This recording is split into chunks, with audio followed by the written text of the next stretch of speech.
Welcome to the 4 Point Play podcast. This is Alberto, Italian, living in the Philippines. And in Melbourne today we have no one. We have no one. I'm sorry, Sami is busy today and he's going to be busy until the end of the week. And you know what? Next week I'm actually going to be in Australia. I'm going to be busy with my friends. So I suggested Sami, hey, why don't I do a podcast on my own for the first time? And you do it on your own next week for the first time. So yeah, we said, yeah, why not? This is it. This is my first time doing a podcast on my own. I'm nervous as SHIT, but I'll try to do my best. The format is not going to change. 4 topics. It's probably going to be much shorter than usual because obviously I don't have Sami just blah, blah, blah, blah, and discussing and commenting on every single thing I have to say. Hi, Sami, I miss you. Good luck for tomorrow. But hey, I'm super excited. I hope you guys had a nice NBA week. What a game last night, both by Philadelphia and Charlotte, but especially by Brooklyn and Sacramento. Brooklyn was down 28 points, and they were able to get back and actually win the game with an amazing circus shot by Rondé Jefferson with 1 second remaining, 1 second left. And what an amazing performance by D'Angelo Russell. 44 points, career high, 27 points in the fourth quarter. I watched the game and I was like, wow, wow, wow, wow. This guy could have been in the Lakers. That was obviously my first thought. Like probably most of you were like, hey, why did the Lakers have an opportunity to have D'Angelo Russell, potentially Lonzo Ball, or Jason Tatum if they kept D'Angelo Russell, and then Randall, Kuzma, Ingram. But at the end of the day, as a Lakers, I'm not a Lakers fan, but I do understand the business, the business side of it. You are Magic Johnson, you are the Lakers franchise, you are Ginny Buss. You have to get the Lakers back to the top. You can't really wait to have a gradual progression of the team. You can't really wait for these rookies or sophomores or young talent to develop. And that's what actually Lou Williams said yesterday on D'Angelo Russell. You know, he said, D'Angelo Russell, he's not a late bloomer at all. I think people expect you to be a star right away nowadays. But the guy is in his 4th year and he's an all-star. He's not a late bloomer. He's right on time. And Lou Williams, who, by the way, recently became the top scorer coming from the bench in the NBA history, surpassing Del Curry, so Steph Curry's dad. Lou Williams has a point, but at the same time, giving you a point, Lou. Like, you're the Lakers. You haven't been to the playoffs in such a long time. Then you need to. If you can't sign LeBron James, you do it. If you can't sign Anthony Davis, you do it. You trade whatever you need to do, and you just go for it. That's what also Kobe said a couple of days ago. You have Anthony Davis. Look, I have mad respect for Kuzma. I have mad respect for Lonzo Ball and from Brandon Ingram. But when you have Anthony Davis, who's going to be one of the best in the history of the game, you just go for it. You just go for it. That's what Kobe said, and I totally agree with him. At the same time, these players, I'm so happy for D'Angelo Russell because obviously he was out of place in Los Angeles. Remember, it was the last season of Kobe as well. But at the end of the day, he ended up in such a good market like Brooklyn, not excellent. And maybe next year they can get KD. Who knows? That will be a lethal combination. But at the end of the day, a good franchise with Sean Marks has been under a really good coach, Coach Atkinson. D'Angelo Russell, I'm very, very happy for you. And with this, I'm going to go straight into the second topic of the week. As I mentioned earlier, we're not going to change the format today. It's just going to be a bit shorter.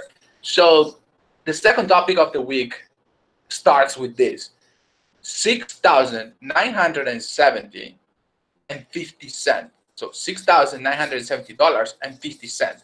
That's what a fan paid on StubHub, including fees, for 2 courtside seats last night for Lakers versus Milwaukee. And both LeBron and Giannis Antetokounmpo were not playing. Oh my God, almost $7,000 for two court-side seats. What is Adam Silver going to do about it? What is Adam Silver going to do about it? You know, I honestly have no idea. And you know why? Because the NBA is obviously and rightfully so, from a business point of view, is like running away from that problem that came up in 2011, 2012. Remember what happened was a lockout, and then the season started, I think on Christmas Day, and it was perfect. It was perfect. 66 games. No players actually rested. There were less injuries, and it was such a beautiful season that the NBA should actually go back to a 66 game season. The thing is, the franchises are not going to be happy about it. Like the franchise owners are not going to be happy about it. So, like, such a big loss in revenue. The NBA is not going to be happy about it. So, what's going to happen is Adam Silver, like David Stern, going to find potentially like a team like the Spurs, resting Tony Parker, Manu Ginobili, and Tim Duncan. Look, something has to be done, and something has to be done to protect the fans. Me, myself, I was very lucky when I went to the States. I went on a 40-day road trip on my own, and I was very lucky to get to watch Cleveland play in San Antonio. In San Antonio, the best game of the NBA season. I'm not sure if you guys remember 57 points by Kyrie Irving. The Spurs were up by 6 with 1 minute left. Kawhi, I think he missed 2 free throws. Kyrie Irving scored a 3-point at the buzzer to tie the game and go to the overtime. I was so lucky. But imagine if I didn't get to see Tim Duncan, if I didn't get to see Kyrie Irving or LeBron James or Manu Ginobili or Tony Parker. I mean, first of all, I paid $120 for that game. Second of all, from Australia, back then, I traveled all the way to the States, and I actually had to land in Dallas and then fly to San Antonio to watch that amazing game. But what if if there was some load management? I would have been pissed, pissed, pissed. And the NBA needs to do something to protect the fans.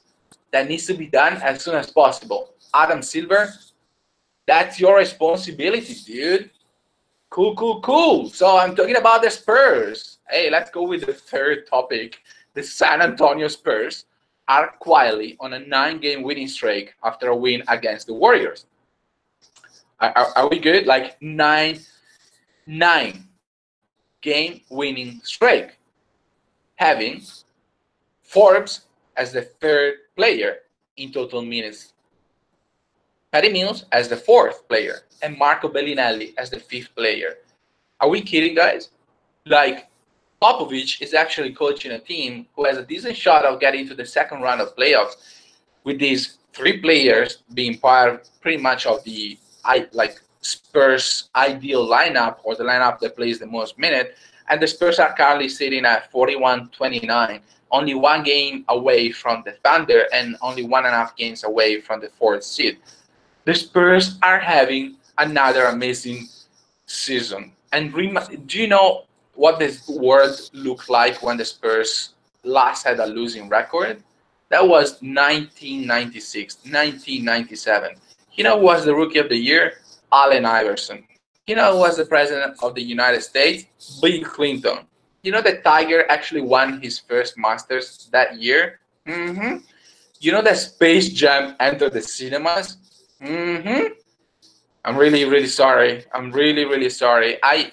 Me myself, when I looked at that stat, I'm like, oh, that's like quite a bit ago. I'm like, oh shoot, I was 15, so I feel very old now. But you know what? The Spurs are having such a great season.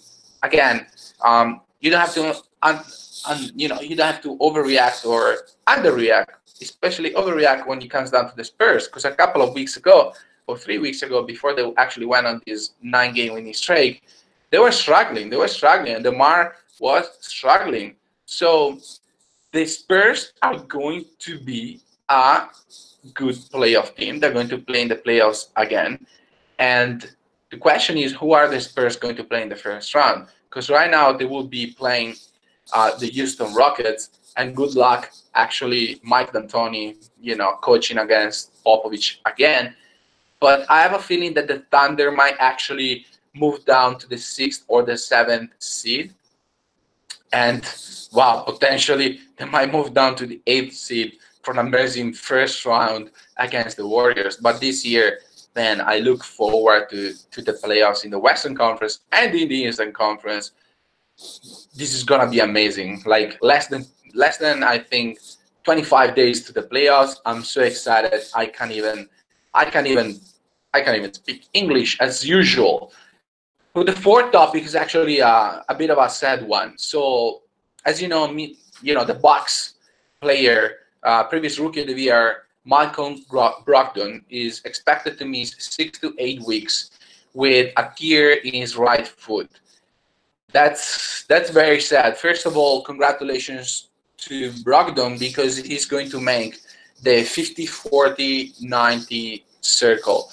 So he's going to shoot at least 50% from 2-point percentage, 40% from 3-point percentage, and 90% from the free throw line. The only other players that have done it before: Steph Curry, KD, Larry Bird, Steve Nash, Dirk Nowitzki, Reggie Miller, and Mark Price. So he was playing such an amazing season. He's such a mature and great player. That was such a great, in my point of view, is also, I would exaggerate and say that Malcolm Brogdon is a little bit more important than Chris Middleton for the Bucks. In my point of view, this injury doesn't really hurt the Bucks against the bottom's playoff seed like it might potentially be Miami or Orlando. It's going to hurt tremendously. It's going to be against the Raptors, the Sixers, and the Celtics, and most likely the Spurs too. His consistency and rock solid play have kept the Bucks together multiple times during the season. And the Bucks, sometimes they were going through scoring droughts, and they didn't because of him. He has the amazing ability to blow by anyone, and he doesn't have that elite talent that like speed or handles, but he's so brilliant at hiding his intention to recognize when the defense is on the back foot or is but a fake. So he's such I would say, an opportunist that we're definitely going to miss him. I really hope he can make it for the second round, but I think the Bucks are going to be very, very cautious, rightfully so, with Brogdon's comeback. So yeah, that was it.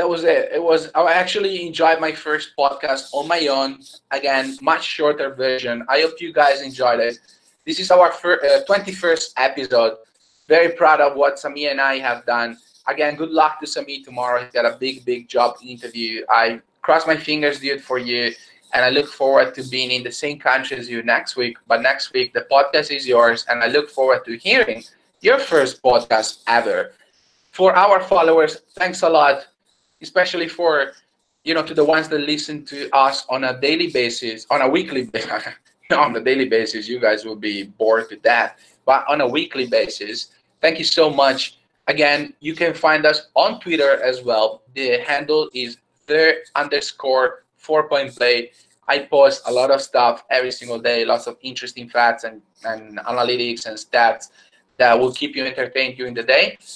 For the ones that want to keep on listening to us, we are on Spotify, we are on Google Podcasts, we are on iTunes, and that's it for the week. Thank you so much. I've enjoyed it a lot. I might actually do it. More often. Sorry, Sami, but yeah. Peace. Thank you all for listening. I'll speak to you next week.